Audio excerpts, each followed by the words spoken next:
एक समय की बात है, एक सुंदर प्रिंसीरी थी। उसका नाम स्नो वाइट था। उसकी त्वचा बर्फ जैसी सफेद, होंठ गुलाब जैसे लाल और बाल आबनूस जैसे काले थे। जेंटल एंड मेलोडियस, मेरा नाम स्नो वाइट है। स्नो वाइट अपनी सौतेली माँ रानी के साथ रहती थी। रानी बहुत सुंदर थी, पर बहुत घमंडी भी। उसके पास एक जादुई शीशा था। कमांडिंग एंड सिनिस्टर, आईने आईने दीवार पर सबसे सुंदर कौन है यहाँ पर? मिस्टिकल एंड ऑथोरिटेटिव, आप मेरी रानी सबसे सुंदर हैं हियर। रानी खुश थी। उसे सबसे सुंदर होना बहुत पसंद था।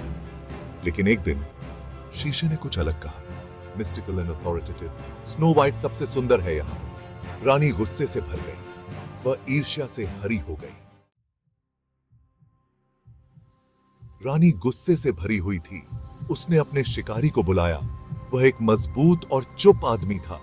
उसने उसे स्नो वाइट को जंगल में ले जाने का आदेश दिया। कमांडिंग एंड सिनिस्टर, उसे मार डालो। सबूत में उसका दिल मेरे पास ले आओ। शिकारी डर गया। वह स्नो वाइट को चोट नहीं पहुंचाना चाहता था।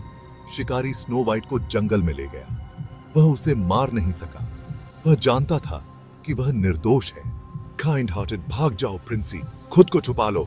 शिकारी रानी को एक जंगली जानवर का दिल लाया। उसने आशा जताई कि उसे कभी सच्चाई का पता नहीं चलेगा। वह रानी के क्रोध का सामना करने में असमर्थ राज्य छोड़कर चला गया। स्नो वाइट डरी हुई और अकेली थी। वह अंधेरे जंगल में भागी।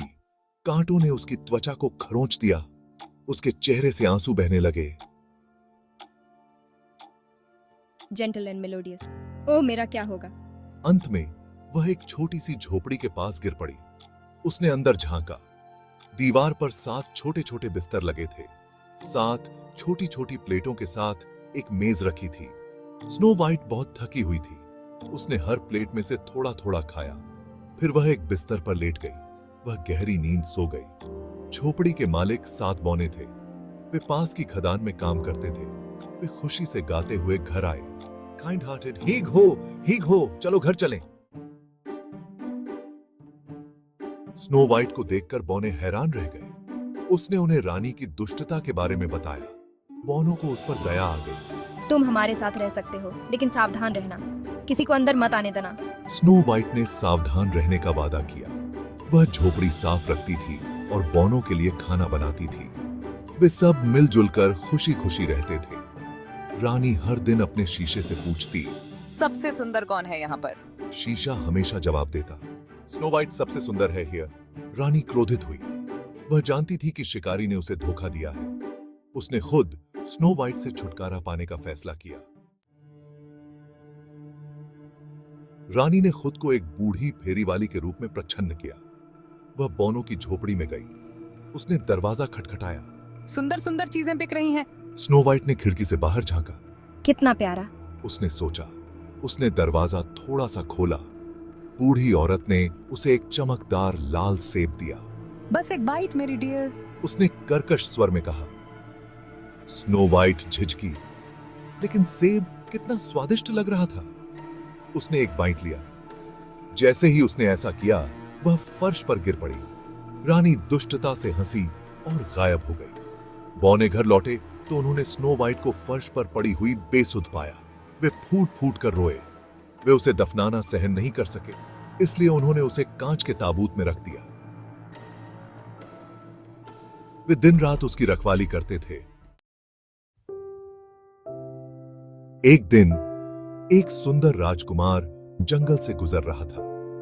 उसने स्नो वाइट को उसके कांच के ताबूत में देखा। वह उसकी खूबसूरती को देखकर मंत्रमुग्ध हो गया। वह नीचे झुका और उसे चूमा।